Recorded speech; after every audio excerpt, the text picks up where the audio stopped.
الحمد للہ رب العالمین والصلاة والسلام علی رسولہ الکریم اما بعد۔ اللہ تبارک و تعالیٰ پر حمد و ثنا اور اس کے نبی کریم صلی اللہ علیہ وسلم پر بے شمار بے حد بے عدد درود و سلام کے بعد، محترم ناظرین، نبوی وصیتیں کے نام سے اس سلسلے وار پروگرام میں ہم آپ کی خدمت میں حاضر ہیں۔ السلام علیکم ورحمۃ اللہ وبرکاتہ۔ ناظرین کرام، نبی پاک صلی اللہ علیہ وسلم ہمیشہ اپنے ساتھیوں کو نصیحت وصیتیں کرتے رہتے، اور آپ صلی اللہ علیہ وسلم کی جو وصیت اور نصیحت ہوتی یا عموماً آپ صلی اللہ علیہ وسلم کی زبان مبارکہ سے جو جملے جو باتیں نکلتی، وہ ایسی باتیں اور ایسے جملے ہوتے ہیں کہ جن پر عمل کرنا لوگوں کے لیے باعث کامیابی ہوتی۔ آپ صلی اللہ علیہ وسلم نے اس دنیا میں بہت ہی زیادہ عیش و عشرت کی زندگی گزارنے سے روکا ہے،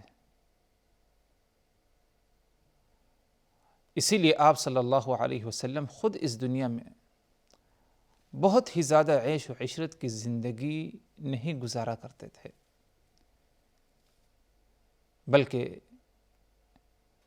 اللہ تبارک و تعالیٰ کی عبادات پر آپ صلی اللہ علیہ وسلم اپنے آرام کو، اپنی عیش و عشرت کو کبھی آپ صلی اللہ علیہ وسلم نے ترجیح نہیں دی۔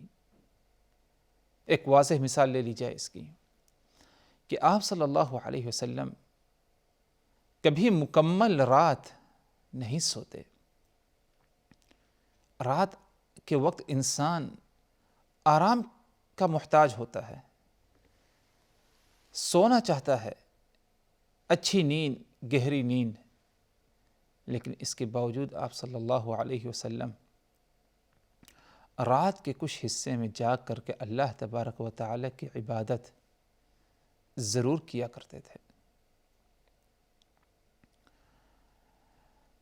یہی وجہ ہے کہ آپ صلی اللہ علیہ وسلم اپنے صحابہ کرام کو، اپنے ساتھیوں کو، بلکہ اپنی امت کو اسی بات کی وصیت اور نصیحت کیا کرتے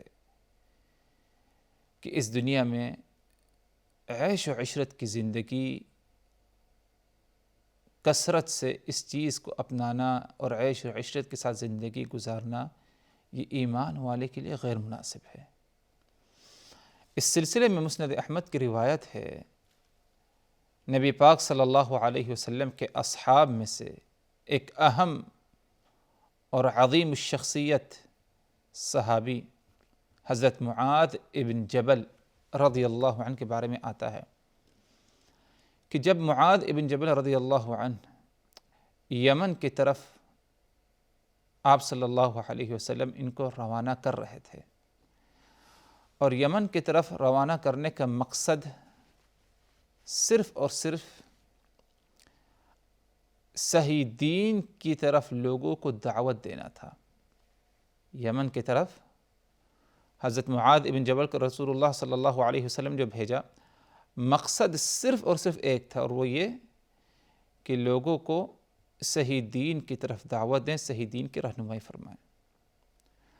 جب آپ صلی اللہ علیہ وسلم مدینہ المنورہ سے معاذ ابن جبل کو روانہ کر رہے تھے، رخصت کر رہے تھے یمن کی طرف، تو اس وقت آپ صلی اللہ علیہ وسلم نے مختلف باتوں کی وصیت حضرت معاذ کو کی۔ ان میں سے ایک عظیم وصیت یہ تھی حضرت معاذ کو، ایاک والتنعم فإن عباد اللہ لیسوا بالمتنعمین۔ اے معاذ، ایاک والتنعم، خبردار تنعم کم نہ اپنانا، فإن عباد اللہ لیسوا بالمتنعمین، کیونکہ اللہ کے جو بندے ہوتے ہیں، اللہ کے یعنی خاص بندے، جو اللہ پر ایمان رکھتے ہیں، اللہ کے فرما بردار ہوتے ہیں، لیسوا بالمتنعمین، وہ متنعم نہیں ہوتے ہیں۔ تو ادھر جب آپ نے فرمایا ایاک والتنعم، خبردار تم تنعم کو نہ اپنانا۔ تنعم سے مراد کیا؟ تنعم سے مراد بہت ہی زیادہ آرام کی زندگی اور عیش و عشرت کی زندگی سے اپنے آپ کو دور رکھنا، کیونکہ اللہ کے جو بندے ہوتے ہیں لیسوا بالمتنعمین، وہ بہت ہی زیادہ عیش و عشرت اور بہت ہی زیادہ آرام کی زندگی بسر نہیں کرتے۔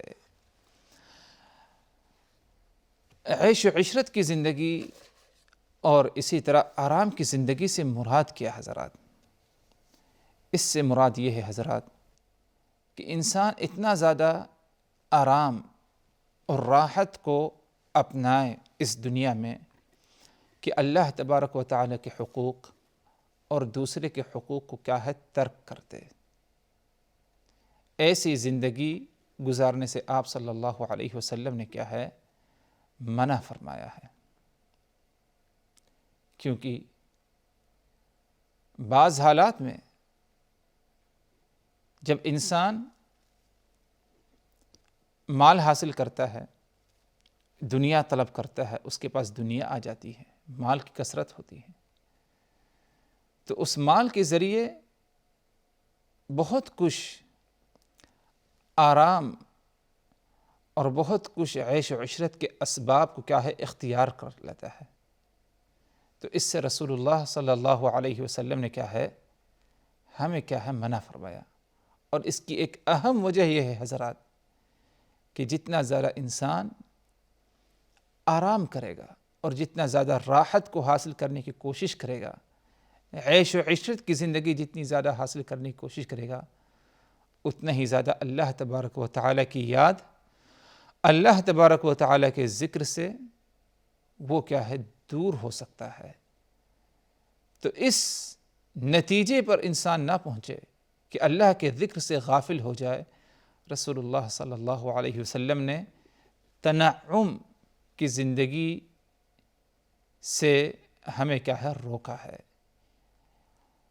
اور یہ دنیا تنعم حاصل کرنے کے لیے نہیں، تنعم جیسی زندگی بسر کرنے کے لیے نہیں ہے، بلکہ تنعم جو انسان کو حاصل ملے گا، یا خاص طور پر ایمان والے کو، وہ آخرت کے دن ہے۔ آخرت والے دن بے شمار قسم کی نعمتیں اور ایسی راحت اور ایسی عیش و عشرت کی زندگی اس دن نصیب ہوگی جس کی کوئی مثال نہیں اور جس کا کوئی مقارنہ نہیں دنیاوی زندگی سے۔ دنیا کی زندگی محدود ہے انسان کی، لیکن آخرت کی زندگی جو ہے وہ ابدی زندگی ہے، ہمیشہ ہمیشہ رہنے والی کیا ہے زندگی ہے۔ اسی لیے انسان اگر دنیا میں آرام کے اسباب کو اپناتا ہے، عیش و عشرت کی زندگی کو اپناتا ہے، لیکن ساتھ ہی میں وہ شکر ادا کرتا ہے اور زیادتی نہیں کرتا، اسراف فضول خرچی نہیں، تو ایسی حالت میں اس میں کوئی مذاکرہ، کوئی حرج نہیں۔ یعنی مکمل کلی طور پر عیش و عشرت کی زندگی راحت سے ہمیں نہیں روکا گیا، بلکہ اتنا زیادہ راحت نہ حاصل کرے، نہ اپنائیں کہ جس سے اللہ کے ذکر کو، اللہ کی یاد کو جو ہے انسان کیا ہے بھول جائے اور اس سے کیا ہے پیچھے رہ جائے۔ کیونکہ اللہ تبارک و تعالیٰ نے خود ہمیں حکم دیا ہے کہ جو حلال کردہ چیزیں ہیں ہم اسے کیا ہے حاصل کریں، اس سے فائدہ اٹھائیں۔ جیسے کہ ارشاد باری تعالیٰ یا ایھا الذین آمنوا کلوا من طیبات ما رزقناکم واشکروا للہ ان کنتم ایاہ تعبدون۔ اے ایمان والو، کلوا من طیبات ما رزقناکم، ہم نے جو پاکیزہ چیزیں نصیب کی ہیں، ہم نے جو پاکیزہ چیزیں تمہیں دی ہیں رزق میں سے حلال، تو تم ان میں سے کھاؤ، ان میں سے تم کیا ہے کھاؤ، ان کو حاصل کرو۔ واشکروا للہ، اور اللہ تبارک و تعالی کا شکر بھی ادا کرو۔ ان کنتم ایاہ تعبدون، اگر تم صحیح معنوں میں اللہ تبارک و تعالی کی عبادت کرنے والے ہو۔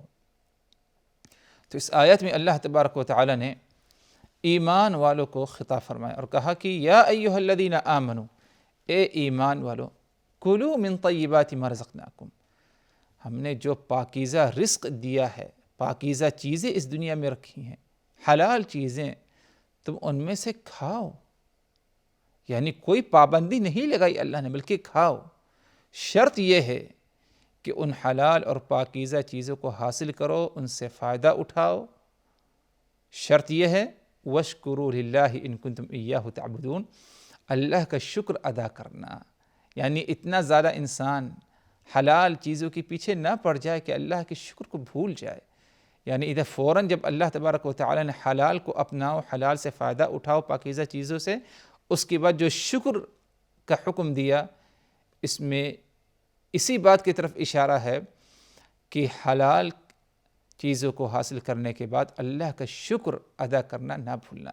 ورنہ اگر انسان حلال کو اپنانے کے بعد، پاکیزہ چیزوں کو اپنانے کے بعد اللہ کا شکر ادا نہیں کرتا، تو گویا کہ اس نے اپنے لیے کیا ہے، خسارے کا راستہ ہموار کر لیا ہے. تو اس سے اپنے آپ کو بچائے انسان اور حلال کھائے. کلوا من طیبات ما رزقناکم، جو اللہ نے حلال دیا ہے اسی میں سے کھاؤ. واشکروا لہ ان کنتم، واشکروا للہ ان کنتم ایاہ تعبدون، اللہ کا شکر ادا کرو اگر تم اسی کی عبادت کرتے ہو. اسی طرح اللہ تبارک و تعالی نے ایک دوسرے مقام میں فرمایا قل، اے نبی آپ ان کو کہہ دیجئے، ان سے پوچھئے، من حرم زینت اللہ التی اخرج لعبادہ والطیبات من الرزق. اے نبی آپ ان سے کہہ دیجئے، ان سے پوچھئے کہ اسباب زینت جو اللہ تبارک و تعالی نے بنائے ہیں، ان کو نصیب کیا ہے، اس دنیا میں رکھا ہے اسباب زینت، اس کو کس نے ان پر کیا ہے، حرام کیا ہے. قل من حرم زینت اللہ التی اخرج لعبادہ والطیبات من الرزق. اے نبی آپ ان سے کہہ دیجئے، ان سے پوچھئے کہ باعث زینت، اسباب زینت جو اللہ تبارک و تعالی نے اپنے بندوں کے لیے نکالا ہے، سونا، چاندی، درہم و دینار، مال دولت، اچھے لباس، اچھی خوشبو، یہ سب اسباب زینت ہیں جو اللہ تبارک و تعالی نے اپنے بندوں کے لیے رکھا ہے. والطیبات من الرزق، اور پاکیزہ رزق، یہ بھی اللہ تبارک و تعالی نے اس دنیا میں نکالا اپنے بندوں کے لیے. کس نے اسے حرام کر دیا ہے؟ یہ اس لیے اللہ تبارک و تعالی نے اس کا ذکر کیا کیونکہ کفار مکہ، مشرکین مکہ اللہ کی عبادت کرنے کے لیے، اللہ کو راضی کرنے کے لیے اپنے اوپر بہت ساری حلال چیزوں کو، حلال امور کو، جائز امور کو حرام کر لیتے، حالانکہ اللہ نے ان کے لیے حلال کیا ہے اللہ کی خوشنودی حاصل کرنے کے لیے. تو اس سے اللہ تبارک و تعالی نے ایمان والوں کو بھی روکا، تم ایسے نہ کرو کہ جو حلال ہے، جو جائز ہے، ان کو اپنے اوپر حرام کر لو، بلکہ اللہ تبارک و تعالی نے اپنے بندوں کے لیے یہ چیزیں رکھا ہے. آگے فرمایا اللہ تبارک و تعالی نے قل ہی للذین آمنوا فی الحیاۃ الدنیا خالصۃ یوم القیامہ. اے نبی آپ ان کو کہہ دیجئے کہ یہ جو چیزیں ہیں، اسباب زینت، پاکیزہ رزق، یہ ایمان والوں کے لیے بھی ہے. یعنی یہ صرف دوسرے لوگوں کے لیے نہیں بلکہ ایمان والوں کا بھی اس میں حصہ ہے. یہ حلال چیزوں سے کیا ہے، فائدہ اٹھائیں، اسباب زینت کو اپنائیں. خالصۃ یوم القیامہ، اور قیامت والے دن خالص ایمان والوں کو کیا ہے، یہ نعمتیں کیا ہے، حاصل ہوں گی. تو اس آیت میں بھی حضرات اسی بات کی طرف اشارہ ہے کہ دنیا میں جو حلال اور جو جائز چیزیں ہیں، اسباب زینت ہیں، پاکیزہ رزق ہے، انسان انہیں حاصل کرے اور ان کو اپنائے. اسباب زینت کو اپنے اوپر ان کو حرام نہ کرے. لیکن انسان جب بہت زیادہ اگر حاصل کر لے اسباب زینت کو، مال دولت کو، یہاں تک کہ اللہ تبارک و تعالی کو بھول جائے، اللہ کے ذکر سے غافل ہو جائے، تو یہ ایسی زندگی ہوگی جو آرام راحت والی زندگی جس سے رسول اللہ صلی اللہ علیہ وسلم نے کیا ہے منع فرمایا ہے۔ آپ صلی اللہ علیہ وسلم کی جو وصیت حضرت معاذ کو تھی وہ یہ، ایاک والتنعم، خبردار تم تنعم کو نہ اپنانا، یعنی بہت ہی زیادہ آرام کی زندگی نہ اپنانا، یعنی اسباب زینت کی بنیاد پر آرام کی زندگی کیا ہے نہ اپنانا۔ ہو سکتا ہے کسی کو آرام کی زندگی قرآن کی تلاوت میں ملے، یعنی قرآن کی تلاوت، اللہ کی عبادت میں اعلیٰ درجہ اس سے حاصل ہو، اسی میں لذت ملے، تو یہ بات الگ ہے، اس سے کوئی نہیں روکتا اس دنیا میں۔ لیکن اسباب زینت جو دنیاوی زینتیں ہیں، اس کی بنیاد پر آرام اور عیش و عشرت کی زندگی، اس سے آپ صلی اللہ علیہ وسلم نے حضرت معاذ کو منع فرمایا اور کہا ایاک والتنعم، خبردار تنعم کو نہ اپنانا، فإن عباد اللہ لیسوا بالمتنعمین، کیونکہ جو اللہ کے خالص بندے ہوتے ہیں، خاص بندے ہوتے ہیں، وہ متنعمین نہیں ہوتے، بہت ہی زیادہ راحت عیش و عشرت کی زندگی نہیں گزارتے۔ نماز کا وقت ہوا، بستر کو چھوڑ دیتے ہیں، آرام کو چھوڑ دیتے ہیں، نماز پڑھتے ہیں۔ مال ہو گیا، صاحب نصاب ہو گئے، زکوٰۃ واجب ہوگی، زکوٰۃ ادا کر دیتے ہیں۔ مال کو اور کی محبت کو اس پر کیا ہے ترجیح نہیں دیتے۔ حج فرض ہو گیا، جا کر کے حج کرتے ہیں، دنیاوی دوسری امور کو، راحت کو، عیش و عشرت کو کیا ہے ترک کر دیتے ہیں۔ رمضان آ جاتا ہے، کثرت سے قرآن کی تلاوت کرتے ہیں اور دیگر جو ہے عبادات کا خوب اہتمام کرتے ہیں، لیکن راحت اور عیش و عشرت کو اس پر ترجیح نہیں دیتے۔ بلکہ ہر دن حضرات ہم میں سے ہر ایک کو اس بات پر غور کرنی چاہیے، ہر دن اپنا محاسبہ کرے کہ 24 گھنٹے کی زندگی جو اسے نصیب ہوئی، اس زندگی میں یا 24 گھنٹے میں اس نے کتنا آرام کیا ہے اور کتنے ایسے اعمال کیے ہیں جو اللہ تبارک و تعالیٰ کو خوش کرنے والے ہوں گے۔ 24 گھنٹے میں اس نے کیا کچھ کیا ہے اور کتنا وقت اس نے آخرت کے لیے صرف کیا ہے، اس پر محاسبہ کیا جائے، اپنے گریبان میں ہر ایک جھانکے۔ اگر دنیا غالب ہے تو ادھر کیا ہے اصلاح کی کیا ہے ضرورت ہے، کیونکہ رسول اللہ صلی اللہ علیہ وسلم نے بہت ہی زیادہ راحت اور بہت ہی زیادہ عیش و عشرت سے ہمیں کیا ہے کہ زندگی گزارنے سے ہمیں کیا ہے روکا ہے۔ حدود میں رہے انسان، اعتدال کی راہ اپنائے، اسی میں اس کے لیے کیا ہے کامیابی ہے۔ اللہ تبارک و تعالی ہم سبوں کو ہر قسم کی مختلف قسم کی نعمتوں سے نوازے، اور جو نعمتیں ہمیں حاصل ہوں ان نعمتوں کے ساتھ ساتھ اللہ تبارک و تعالی ہمیں اپنا شکر ادا کرنے کی اور اپنا ذکر کرنے کی کثرت سے ہمیں کیا ہے توفیق دے۔ اسی پر اکتفا کرتے ہیں۔ وآخر دعوانا ان الحمد للہ رب العالمین، والسلام علیکم ورحمۃ اللہ وبرکاتہ۔ صلی اللہ علیہ وسلم، صلی اللہ علیہ وسلم۔